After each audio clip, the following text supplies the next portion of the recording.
दोस्तों फिर से आ गया हूँ मैं आपके सामने एक और नया वीडियो लेके। इस वीडियो में मैं आपको बताने जा रहा हूँ रेन कोट के बारे में। तो दोस्तों ये जो रेन कोट है, ये रेन कोट बारिश में पहनने के काम आता है। तो दोस्तों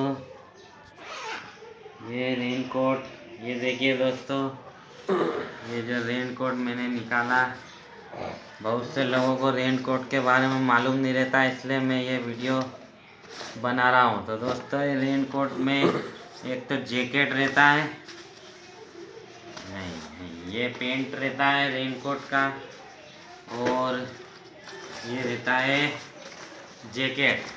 तो इसको बारिश में पहनने के काम आता है, ताकि इसको पहन लो कपड़ों के ऊपर, तो आपके कपड़े गीले नहीं होते, आपका काम नहीं रुकेगा। आप ऑफिस जाने से अब छुट्टी नहीं बनाएंगे, आप छुट्टी नहीं बनेगी आपके ऑफिस से, बच्चों को स्कूल जाने की छुट्टी नहीं बनेगी, इसलिए ये रेनकोट काम में आता है। तो दोस्तों अगर मेरा वीडियो अच्छा लगा है तो मेरे वीडियो को लाइक कर देना, शेयर कर देना, और डाउनलोड भी कर लेना, हो सके तो दोस्तों तक भी पहुंचा देना। तो बाय।